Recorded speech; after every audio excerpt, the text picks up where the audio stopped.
Welcome दोस्तों। Class 12 chemistry का आज से पढ़ाई शुरू होने जा रहा है। दोस्तों, एनसीईआरटी का बुक के अनुसार अगर देखें तो चैप्टर नंबर 1 है सॉलिड स्टेट और चैप्टर नंबर 2 है सॉल्यूशन। तो आज हम लोग सॉल्यूशन को शुरू करेंगे। सॉलिड स्टेट के बारे में ये अभी कंफर्म नहीं हुआ है कि वो पढ़ना है या नहीं, 100% क्लियरिफाई नहीं हुआ है। हालांकि मुझे जहाँ तक जानकारी मिल रही है उसको पढ़ना है, तो उसको हम लोग बाद में पढ़ लेंगे। ठीक है, तो आज हम लोग सॉल्यूशन को शुरू करेंगे। दोस्तों, मुझे बहुत ही अच्छा लग रहा है, मैं अपने छोटे भाई बहनों के लिए कुछ करने जा रहा हूँ, कुछ कर पा रहा हूँ। उम्मीद करता हूँ उन्हें मेरे चैनल से बहुत ही फ़ायदा मिलेगा। और मैं आपसे आज ये अपील भी करना चाहूँगा कि आपके आस पड़ोस, आपके दोस्त, जो कोई भी इस चैनल को इस चैनल से पढ़ना चाह रहे हों, आपको लगे कि उनको इस चैनल से फ़ायदा हो, तो उनको इस चैनल के बारे में जानकारी ज़रूर दें। तो दोस्तों, मेरे बहुत सारे दोस्त ने भी मुझे बहुत हेल्प किया है, जैसे शुभम और सारे दोस्त मेरे बहुत हेल्प कर रहे हैं, ताकि ज़्यादा से ज़्यादा स्टूडेंट्स इस क्लास को अटेंड कर सकें और वो टाइम को किल ना करें। क्लास 12 है और अच्छे से पढ़ाई कर सकें। तो आइए दोस्तों, आज हम शुरू करते हैं सॉल्यूशन चैप्टर। आप जैसे जैसे मैं यहाँ बताऊँ उसको सुनिए, उसका नोट्स बनाइए अपने कॉपी में, जो कि लास्ट में आपका एग्जाम टाइम में उसका बहुत ही काम आएगा। तो नोट्स ज़रूर बनाएं। तो आइए शुरू करते हैं। तो दोस्तों, सबसे पहले हम जान लें कि आखिर सॉल्यूशन होता क्या है। तो सॉल्यूशन एक होमोजीनियस मिक्सचर है। होमोजीनियस का मतलब, जैसे कोई कंटेनर है, उसमें हम लोग कोई सॉल्यूशन रखें, तो ऊपर से सैंपल ले, बीच से ले, नीचे से ले। जैसे ये मान लीजिए एक कंटेनर है, ये एक कंटेनर है, इसमें एक सॉल्यूशन है। तो यहाँ से हम सैंपल ले, यहाँ से ले, यहाँ से ले, मतलब कहीं से भी सैंपल लें और उसका जो प्रॉपर्टी हो, कहीं से भी लेने पे प्रॉपर्टी जो है वो सेम होना चाहिए। चाहे हम कहीं से भी वो सैंपल को लें, उसका प्रॉपर्टी सेम होना चाहिए। और अगर प्रॉपर्टी डिफरेंट प्लेस पे, डिफरेंट पोजीशन पे अलग अलग रहे तो उसको हेट्रोजीनियस कहते हैं।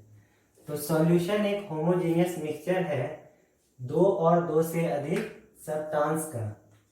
सब्सटेंसेस का, जिसका कि खुद का प्रॉपर्टी अलग होता है, बट जब वो आपस में मिल जाते हैं, जब सॉल्यूशन बन जाता है, तो उस सॉल्यूशन का प्रॉपर्टी उस सिंगल प्रॉपर्टी से अलग होता है। जैसे इंक, बहुत सारे इंक कलर ले लें, तो रेड का प्रॉपर्टी, ब्लू का प्रॉपर्टी, और जब हम सारे इंक को ऐड कर दें तो एक ब्लैक कलर के जैसा बन जाता है, तो उसका प्रॉपर्टी ब्लैकिश हो जाता है। तो आप कहने का मतलब समझ गए हमें कि दो और दो से अधिक सब्सटेंस को जब हम मिला के कोई भी सॉल्यूशन बनाते हैं, तो उस सिंगल कॉन्स्टिट्यूएंट का जो प्रॉपर्टी होता है उससे डिफरेंट होता है जो सॉल्यूशन बन के आता है उसका प्रॉपर्टी। ठीक है, और जो कि can not be separated by simple method. Simply इसको हम लोग सेपरेट नहीं कर सकते, एक दूसरे से अलग नहीं कर सकते। केमिकल प्रोसेस से कर सकते हैं, but can not be separated by simple method. Simple method से सेपरेट नहीं कर सकते। तो हम लोग कैरेक्टरिस्टिक्स ऑफ सॉल्यूशन देखेंगे, इस सॉल्यूशन के क्या क्या कैरेक्टरिस्टिक्स होते हैं। तो पहला number, it is homogeneous in nature yet retaining the properties of its constituent. तो ये इसका कहने का मतलब है कि सॉल्यूशन जो होता है वो अपने कॉन्स्टिट्यूएंट, जिससे वह बना हुआ है, उसकी प्रॉपर्टीज को लेता है और होमोजीनियस नेचर का होता है। मतलब कहीं पे भी अगर हम लोग सैंपल लें तो सेम प्रॉपर्टीज शो करेगा। दो number, it is made of two parts. Solution जो होता है वो दो पार्ट से बना होता है, सॉल्यूट एंड सॉल्वेंट। अब हम लोग कैसे डिटरमाइन करें कि सॉल्यूट कौन है, कौन सॉल्वेंट है, तो इसको हम लोग देखते हैं। The component which has the same physical state in pure form as the solution is called solvent and the other is called solute.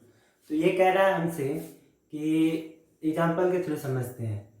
चीनी को, शुगर को अगर हम वाटर में ऐड करें तो जो सॉल्यूशन होता है वो लिक्विड होता है और वाटर भी लिक्विड है।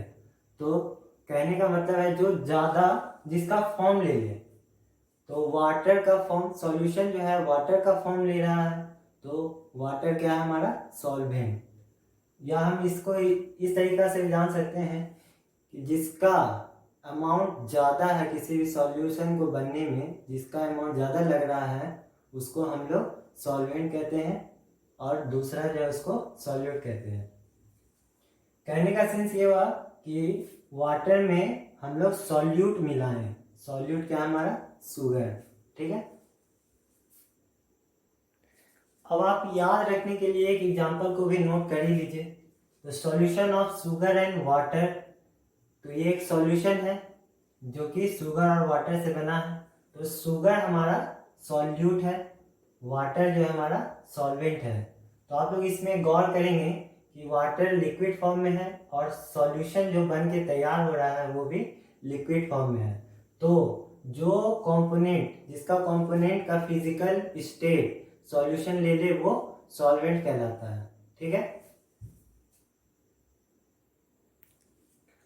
दोस्तों अब हम एक केस ले लें कि जैसे हम लोग ऑयल को मिला दे वाटर से तो सॉल्यूशन बनेगा। लेकिन अगर हम लोग देखें तो दोनों का स्टेट, फिजिकल स्टेट लिक्विड ही है, ठीक है। तो इस ऐसे केस में हम लोग को डिटरमाइन करना बहुत ही मुश्किल हो जाएगा कि कौन सॉल्वेंट है और कौन सॉल्यूट है। तो सबसे पहली बात, ऑयल और वाटर का जो सॉल्यूशन बनेगा वो होमोजीनियस नहीं बनेगा, इसलिए ये सॉल्यूशन ही नहीं कहलाएगा। मगर ऐसा केस हो कि दोनों कंपोनेंट जो है वो लिक्विड ही हो, तो उस केस में सॉल्वेंट और सॉल्यूट का हम लोग को पता करना मुश्किल हो जाएगा। तो उसके लिए ये पॉइंट है, if both the components have same state as the solution, दोनों कंपोनेंट का फिजिकल स्टेट जो है वो अगर सेम होगा सॉल्यूशन से, द वन कंपोनेंट, तो कहने मतलब जो ज़्यादा अमाउंट में होगा उस टाइम वो सॉल्वेंट हो जाएगा, जो कम अमाउंट में होगा वो सॉल्यूट कहलाएगा, ठीक है। दोस्तों कॉन्सेंट्रेशन से रिलेटेड दो टाइप हम लोग बता सकते हैं कि कॉन्सेंट्रेटेड सॉल्यूशन क्या होता है, ठीक है। तो solution which containing relatively high concentration of solute, तो वैसे सॉल्यूशन जिसमें सॉल्यूट रिलेटिवली सॉल्वेंट के कंपैरिजन में सॉल्यूट जिसमें ज़्यादा होता है उसको हम लोग कॉन्सेंट्रेटेड सॉल्यूशन कहते हैं। डिल्यूट सॉल्यूशन वो होता है जिसमें सॉल्यूट का अमाउंट कम होता है सॉल्वेंट से, ठीक है। 2 नंबर पॉइंट में हमसे दोस्तों कह रहा है कि सॉल्यूशंस के क्या क्या टाइप्स होते हैं, ठीक है। तो सॉल्वेंट और सॉल्यूट इसका फिजिकल स्टेट को चेंज करके, अलग अलग करके हम लोग ये इसका टाइप्स को बदल सकते हैं। तो जैसे गैस में गैस मिलाएंगे तो ये एक टाइप का सॉल्यूशन हो गया, लिक्विड में गैस, ऐसे ऐसे 9 टाइप्स के सॉल्यूशंस बन सकते हैं। तो सबसे पहले इसके कुछ एग्जांपल्स हम लोग देख लेंगे। तो गैस, तो मिक्सचर ऑफ ऑक्सीजन, ऑक्सीजन एक गैस है और नाइट्रोजन एक गैस है, तो इस दोनों का जो मिक्सचर होगा वो गैस टाइप ऑफ सॉल्यूशन होगा, ठीक है। तो आपसे एग्जाम में ये क्वेश्चन पूछ सकता है कि एक एग्जांपल बताइए सॉलिड गैस, सॉलिड जिसमें सॉल्वेंट हो और गैस जिसमें सॉल्यूट हो, ऐसा एग्जांपल बताइए। तो ये डिफरेंट टाइप्स के सॉल्यूशन दिए हुए हैं, ठीक है। तो यहाँ पे देख सकते हैं आप, ऑक्सीजन एक गैस है जो कि डिजॉल्व हो रहा है वाटर में, जो कि एक लिक्विड है। तो ये आप लोग लिख ले अपने कॉपी में।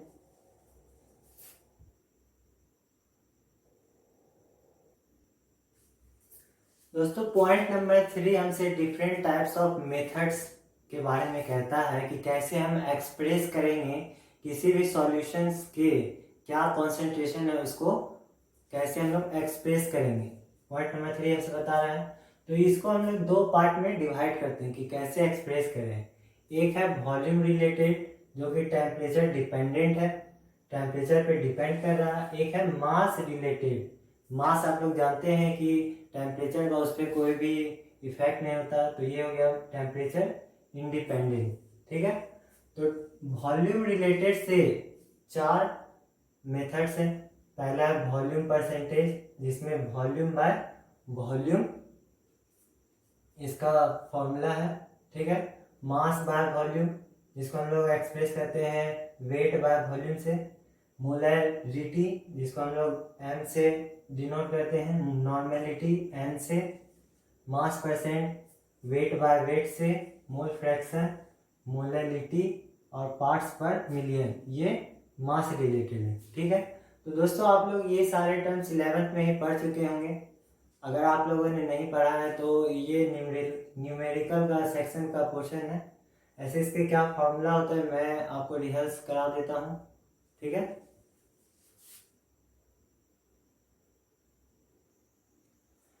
तो दोस्तों कुछ फॉर्मूला है जो कि आप लोग को अपने कॉपी में लिखना है। ये फॉर्मूला का न्यूमेरिकल बनाते टाइम हम लोग यूज करेंगे। तो जैसे कि पहला है मास परसेंट ऑफ ए कंपोनेंट, तो वेट अपॉन वेट इसका सिंबल है। तो कैसे निकालेंगे, तो मास of the component by total mass of the solution. तो जिसका मास परसेंट हम लोग को जिस कंपोनेंट का निकालना है उसका मास क्या है, और total mass of the solution, solution का टोटल मास कितना है वो इस पर सेट करेंगे और 100 से मल्टीप्लाई कर देंगे। वैसे ही वॉल्यूम परसेंट है, तो जिस भी कंपोनेंट का वॉल्यूम हमको वॉल्यूम परसेंट निकालना है उसका volume by total volume of solution into 100 कर देंगे। वैसे ही मास बाय वॉल्यूम है, तो मास ऑफ सॉल्यूट, जिस सॉल्यूट का हम लोग को मास बाय वॉल्यूम परसेंट निकालना है उसका मास कितना है by volume of solution into 100। वैसे ही पार्ट्स पर मिलियन, ये बहुत ही छोटा क्वांटिटी होता है। तो जैसे एयर में कितना पॉल्यूशन है, इसको पार्ट्स पर मिलियन में, कभी कभी तो पार्ट्स पर बिलियन में भी हम लोग को मेजर करना पड़ता है। तो पार्ट्स पर मिलियन है mass of the solute by mass of solution into 10⁻⁶, ठीक है। अब है normality, mass of solute in gram per litre. तो हर ग्राम पर लीटर में कितना मास ऑफ सॉल्यूट है by equivalent mass of the solute. तो ये कुछ फॉर्मूला है, और भी इसको देख ले हम। 6 नंबर फॉर्मूला है मोल फ्रैक्शन ऑफ ए। ये फॉर्मूला बराबर होता है number of moles of A by number of moles of A plus number of moles of B.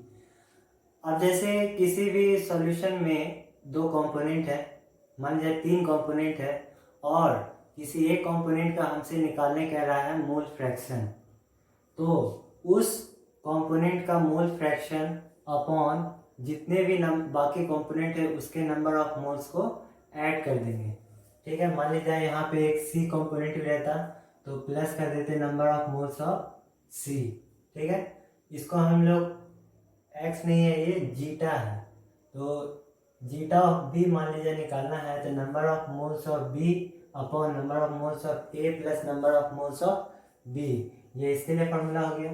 अगर हम लोग को मोल फ्रैक्शन ऑफ ए निकालना है तो जीटा ए बराबर हो गया number of moles of A upon number of moles of A plus number of moles of B, ठीक है।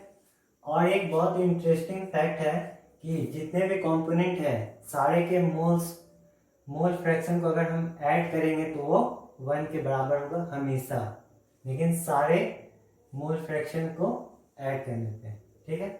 तो मोलैरिटी क्या है, इसको हम लोग स्मॉल m से डिनोट करते हैं।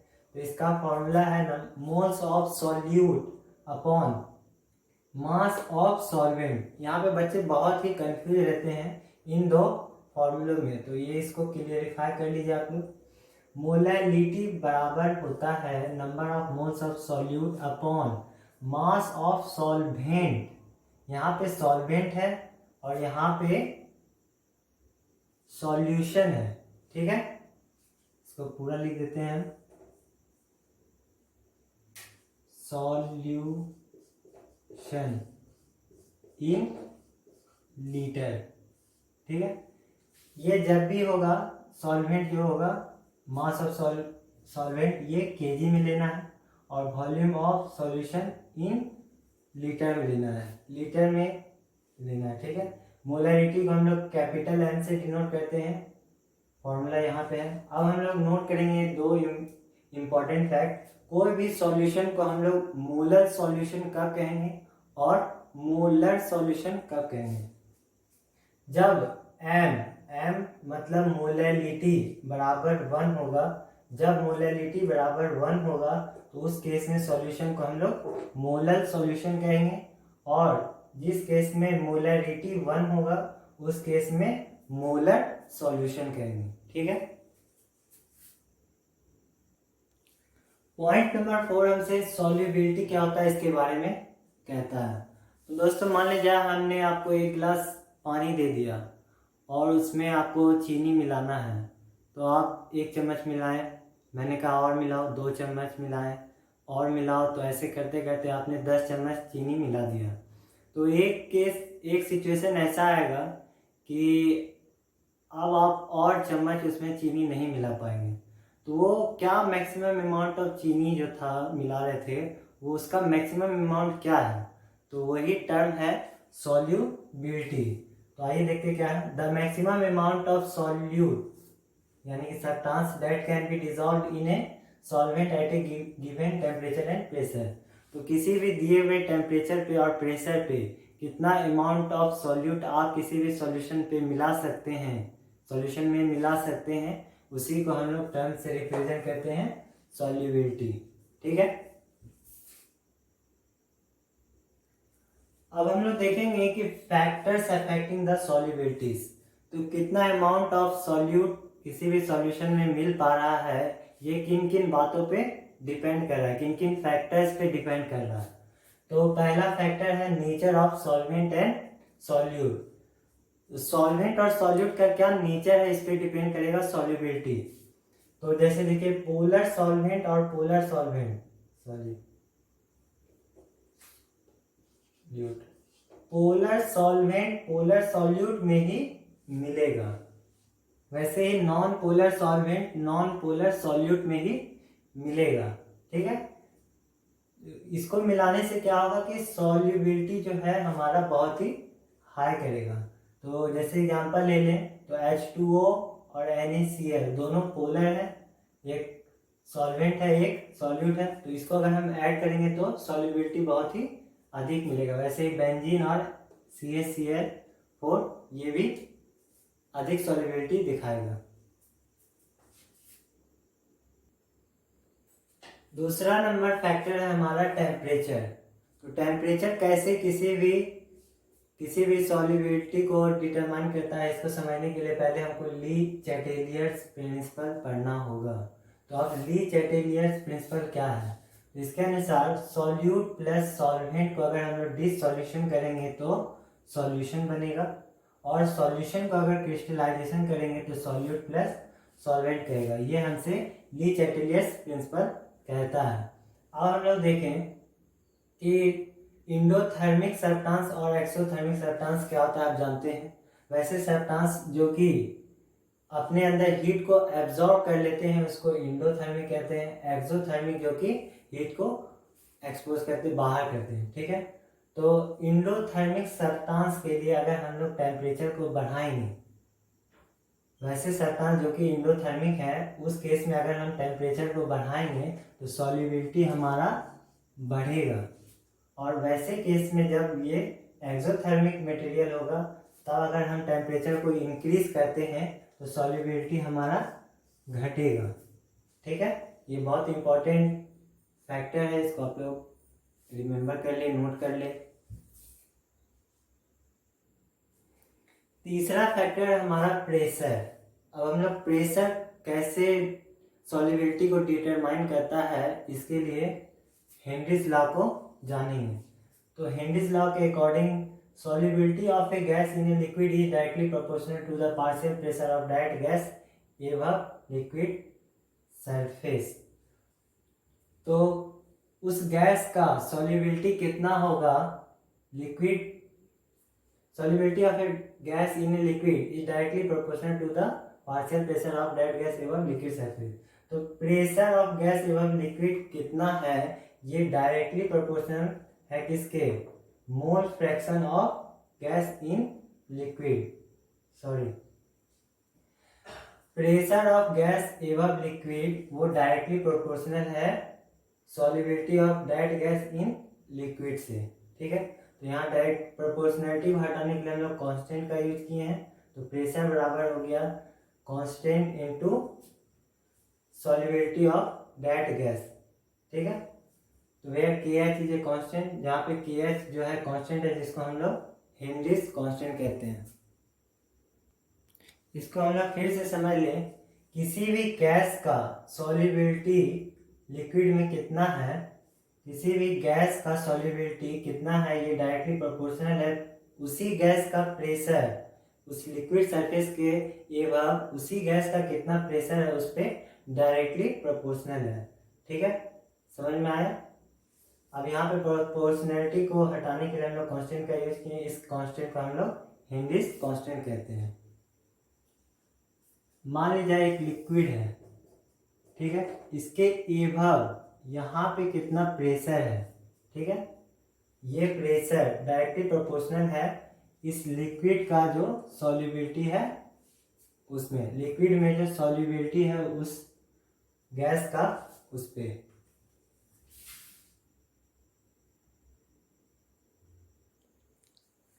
दोस्तों बहुत बार क्वेश्चन आया है डिफाइन के एच, मतलब डिफाइन हेनरीज कांस्टेंट, तो इसको हम लोग डिफाइन करते हैं। एक फॉर्मूला आप लोगों ने पिछले थोड़ी देर पहले पढ़ा, P इक्वल्स टू के एच एक्स ऑफ गैस। ठीक है, तो यहाँ पे अगर हम एक्स जी एस गैस जो है सॉल्युबिलिटी ऑफ गैस, इसको अगर हम लोग 1 कर दें, सॉल्युबिलिटी ऑफ ए गैस बराबर अगर 1 हो जाएगा तो P इक्वल्स टू के एच हो जाएगा। यहाँ पे आप लोग देख लिए। ठीक है, तो कहता है when solubility of a gas is 1 Henry's constant is equals to pressure of gas एवं लिक्विड। तो ये इसका डेफिनेशन हो गया हेनरीज कांस्टेंट का। अब हम लोग हेनरीज कांस्टेंट जो है उसका यूनिट का बात करते हैं। तो इसका जनरली एटीएम इसका यूनिट होता है, बार भी यूनिट होता है, और सबसे ज़्यादा जो यूज होने वाला यूनिट है वो है mmHg। ठीक है, तो अब हम लोग से दूसरा पॉइंट कहता है the value of K H depends on nature of solvent, temperature, pressure. इन तीनों चीज़ों पर हेनरीज कांस्टेंट डिपेंड करता है और ये इसका समरी है। अगर हम लोग टेम्परेचर को बढ़ाएंगे तो हेनरीज कांस्टेंट बढ़ेगा और मोल फ्रैक्शन जो है वो घटेगा। ठीक है, और मोल फ्रैक्शन अगर घटेगा तो सॉल्युबिलिटी घटेगा। ठीक है, ये हम लोग को याद करना है, आपको याद करना है कि अगर टेम्परेचर को बढ़ाएंगे तो हेनरीज कांस्टेंट भी बढ़ेगा, और हेनरीज कांस्टेंट बढ़ेगा तो मोल फ्रैक्शन जो है वो घटेगा, और अगर मोल फ्रैक्शन घटेगा तो सॉल्युबिलिटी घटेगा। ठीक है, अब हम यहाँ पे एक ग्राफ देखते हैं। इस ग्राफ को थोड़ा सा समझें कि पार्शियल प्रेशर को हम लोग बढ़ाएंगे तो मोल फ्रैक्शन जो है लिक्विड में वो डायरेक्टली प्रोपोर्शनल है, स्ट्रेट लाइन पे बढ़ रहा है। ठीक है, तो tan थीटा स्लोप बराबर होता है tan थीटा। अगर हमने स्लोप निकालें यानी कि tan थीटा निकालें तो ये हो जाएगा height by base. tan theta बराबर होता है हाइट बाय बेस। ठीक है, तो हाइट हमारा हो गया ये पार्शियल प्रेशर। ठीक है, और बेस हो गया मोल प्रेशर यानी Xg। ठीक है, तो इसको हम लोग KH लिखेंगे। स्लोप बराबर होता है KH यानी कि हेनरीज कांस्टेंट। दोस्तों 293 स्टैंडर्ड टेम्परेचर पे KH का कितना वैल्यू होता है अलग अलग गैसों का वाटर में, ये इस चार्ट से हम लोग को पता चल रहा है। जैसे हीलियम गैस का KH का वैल्यू होता है 144 वाटर में, जो कि इनसॉल्युबल होता है। ठीक है, इस टेबल से हमको कुछ याद नहीं करना, बस ये समझने की कोशिश करना है कि अगर हाईली KH का वैल्यू होगा तो वो वाटर में इनसॉल्युबल होगा, और अगर बीच का वैल्यू होगा जैसे 40 है, 69, 76, तो ऐसे में सॉल्युबल होगा। और अगर KH का वैल्यू जैसे ही बहुत कम हो गया तब जाकर ये हाईली सॉल्युबल हो जाएगा। ठीक है, तो KH का सॉल्युबिलिटी पे क्या इफेक्ट होता है ये इस टेबल से हम लोग को जानना है। और ये भी जानना है कि अलग अलग गैसेस का, जैसे O2 का KH वैल्यू कितना होता है, 293 टेम्परेचर पे वाटर में, तो ये भी जानकारी से मिल रहा है। अब हम लोग देखते हैं limitations of Henry's law. Henry's law के क्या क्या लिमिटेशंस थे। तो सबसे पहला कि प्रेशर जो है बहुत ही अधिक नहीं होना चाहिए। अगर बहुत ज़्यादा प्रेशर होगा तो हेनरीज लॉ काम नहीं करेगा, एप्लीकेबल नहीं होगा। वैसे ही टेम्परेचर जो है वो बहुत ज़्यादा कम नहीं होना चाहिए, तब भी हेनरीज लॉ एप्लीकेबल नहीं होगा। और तीसरा केस है the gas does not chemically combine with the solvent. तो सॉल्वेंट से जो है केमिकली कंबाइन नहीं होना चाहिए गैस। ठीक है, अब हम लोग application of Henry's law, Henry's law का कुछ एप्लीकेशंस देखेंगे। तो जैसे इन दिनों तो बंद ही चल रहा है, आप लोग घर में हैं, पर जब भी आप पार्टी करते हैं दुकानों में और कोका वोका पीते हैं, सॉफ्ट ड्रिंक, तो आप जब भी बोतल को खोलते हैं तो उसमें कार्बन डाइऑक्साइड को हाई प्रेशर पे सॉल्युबिलिटी बढ़ाया जाता है कार्बन डाइऑक्साइड का। तो जब भी आप खोलते हैं तो उसमें आवाज़ करके कार्बन डाइऑक्साइड निकल जाता है। तो ये एक एप्लीकेशन है हेनरीज लॉ का, सॉल्युबिलिटी बढ़ाया जाता है उसको हाई प्रेशर पे। दूसरा एग्जांपल है कि वैसे लोग जो कि पहाड़ों पे रहते हैं या जमीनी सतह से बहुत ऊपर रहते हैं, उनको एक बीमारी होता है एनॉक्सिया। इसमें क्या होता है कि पीपुल जो होता है उनका शरीर में ऑक्सीजन का जो है कमी हो जाता है। हाई हाई एल्टीट्यूड पे आप जानते हैं कि ऑक्सीजन का कमी होता है एयर में, और ब्लड में उसका कमी हो जाता है ऑक्सीजन का। इससे उनको प्रॉपरली थिंकिंग में और प्रॉपरली एक्ट करने में परेशानी होती है। ठीक है,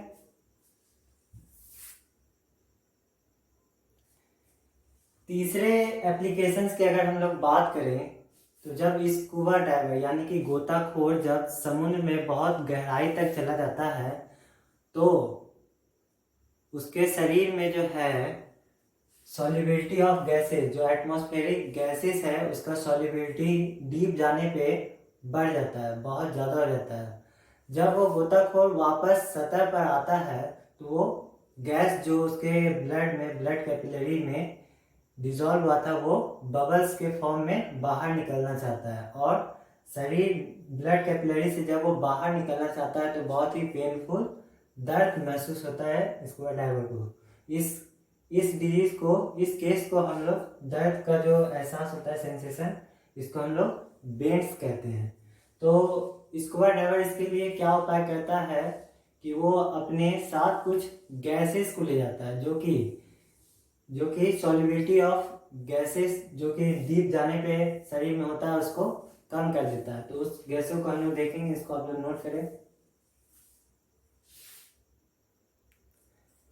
तो दोस्तों स्कूबा डाइवर्स इस परेशानी को, बेंड्स की जो परेशानी है उसको दूर करने के लिए क्या करती है, अपने साथ एक टैंक ले जाती है। उस टैंक में वो भर लेती है 11.7% helium gas, 56.2% nitrogen gas and 32.1% oxygen gas.